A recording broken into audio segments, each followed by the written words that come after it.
Hala! Hala, masarap siya!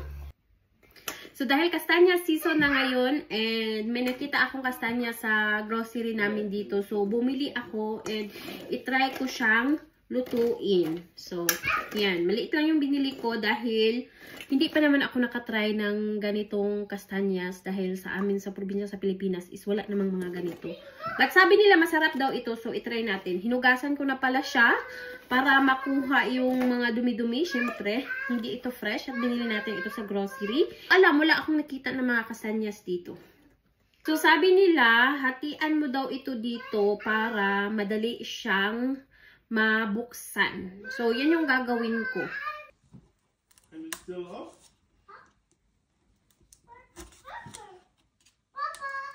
Okay, my friend.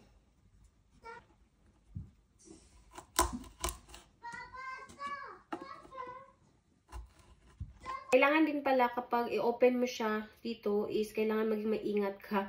And kailangan mong anuhan ng force dahil medyo matigas siya.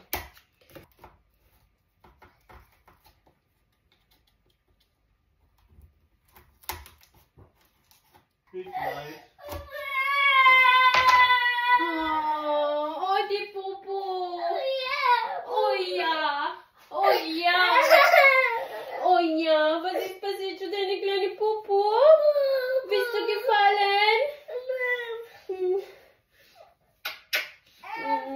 Auk, pupo, auk. Okay. On hand, auk. Okay. Auk, finger. Auk, finger.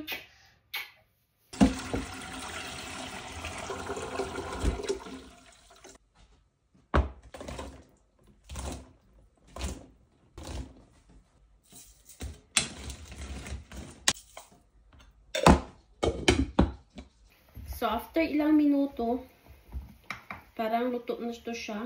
Ay, mainit. Yan yung itsura. Mainit. I-try natin.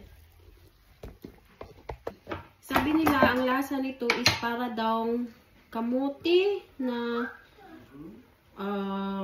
peanut or yung buto ng langka. So, i-try natin. Mainit. Bakit sira? Kuha tayo ng isa pa. Parang sira yung nakuha ko. Oh, so hot.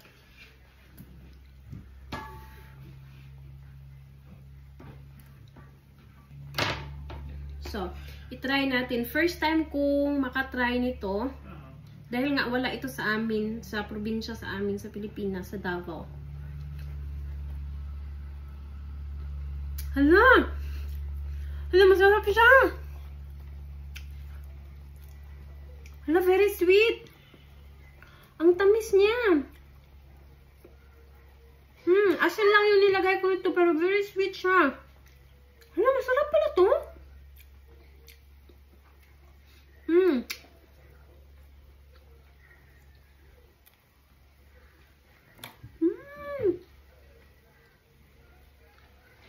Ang sarap.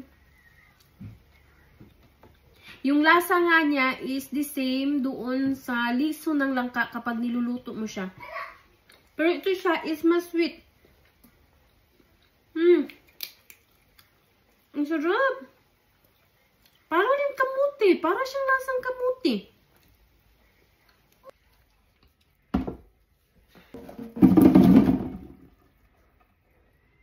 Hindi ko alam kung ganito ba din yung mga kastanyas na nagkakain sa atin sa Pilipinas. So, ang tawag pala nito is kastanyen.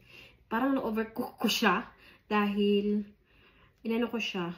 I'll boil it sa tubig for 15 minutes. Dahil nung unang tinikman ko is para siyang matigas pa. Pero ganyan pala talaga yung texture niya. Medyo matigas. Masarap. Masarap talaga niya. Uy, parang siyang kamote. Na manamis. Sobrang tamis niya. Baka mas tumamis nga ito dahil sa asin na nilagay ko. Ipatry ko kay. Tingnan nyo, oh. Na biyak siya. Ipatry ko kay asawa. What is the name of this? In Germany it's Maronen. Maronen. Kastanien. S kastanien. Wanna try, Ethan? It's yummy. It's delicious. Ethan. Maronen. Sweet, no? It's the first What? time. Huh? You put salt? Yeah. That's why. Why? Salty? Okay. Yummy. Huh? No, it's okay. It's okay. No. It's yummy.